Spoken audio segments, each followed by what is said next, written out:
I'm Joshua Simonet, one of the teaching pastors at National Community Church in Washington, D.C. And the verse of the day comes to you from Romans 12, verse 12, and it reads like this. Rejoice in hope, be patient in affliction, be persistent in prayer.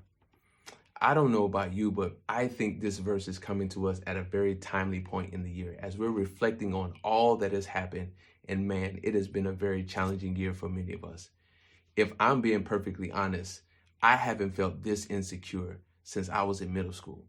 And it's not an insecurity related to my self-esteem. It's an insecurity surrounding just not knowing what's going to happen next because so many crazy things have happened.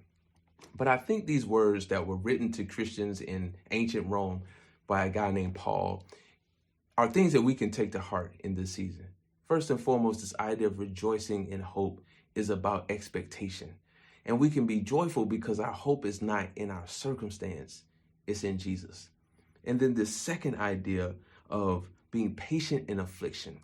Listen, when we go through things and there are trials, those things will always produce something greater in us if we can endure. And so patience is a fruit of the Spirit that I know I need, and maybe you need too as well in this season. And then lastly, this idea of persisting in prayer. Prayer is the anchor that holds us down. And I've got a friend of mine who says, maybe we should spend less time talking to God about our problems and more time talking to our problems about our God.